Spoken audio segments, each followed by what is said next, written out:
See basically जब हम romance की बात करते हैं तो रोमांस एक बहुत ही ब्रॉड टर्म है और हर रिलेशनशिप में दोनों पर्सन्स के लिए रोमांस की डेफिनेशन अलग है। For a female romance can be something and for a male romance can be something else.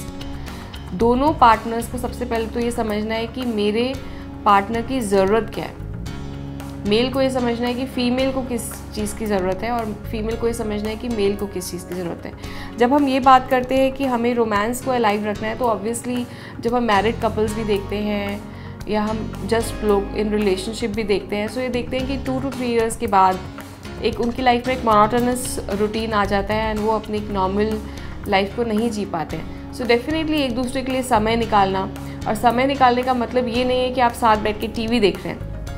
समय निकालने का मतलब ये है कि आप एक दूसरे से डिस्कशन कर रहे हैं, एक दूसरे को लेके। सबसे पहले आप एक दूसरे को अप्रिशिएट कर रहे हैं छोटी छोटी चीज़ों को लेके।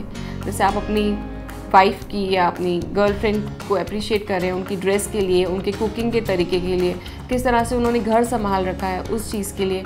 ये छोटी छोटी चीज़ों का ध्यान रखना बहुत ज़रूरी है ताकि दूसरे पर्सन को ये फील हो कि आप आज भी उनके साथ हैं। डेफिनेटली कुछ कुछ रिलेशनशिप्स में गिफ्ट्स देने का एक बहुत सिग्निफिकेंट रोल होता है। कुछ कपल्स को अच्छा लगता है कि उनके पार्टनर्स उनको गिफ्ट दें एंड उनको वो चीज़ ज़्यादा रोमांटिक फीलिंग देती है। And romance is not only कि आप सेक्स में ही इन्वॉल्व हो रहे हैं। रोमांस का मतलब ये है कि आप एक दूसरे का हाथ पकड़ रहे हैं, आप एक दूसरे को पैट कर रहे हैं, आप हग करके एक्सप्रेस कर रहे हैं अपने लव को, आप वर्ड्स के ज़रिए ये बता रहे हैं कि दूसरा पर्सन आपके लिए कितना इम्पॉर्टेंट है। सो हमें ये ध्यान रखना है एज एन इंडिविजुअल कि हम जिनके साथ भी रह रहे हैं, चाहे वो हमारे साथ आज हैं, चाहे वो हमारे साथ आने वाले 10 साल 20 साल जितने भी साल हैं, हमें मंथ में, वीक में कोई ना कोई ऐसे डेज़ निकालने हैं जहाँ पे हम उनको स्पेशल फील कराएं उन वेज़ में जो उनको इम्पॉर्टेंट लगती हैं।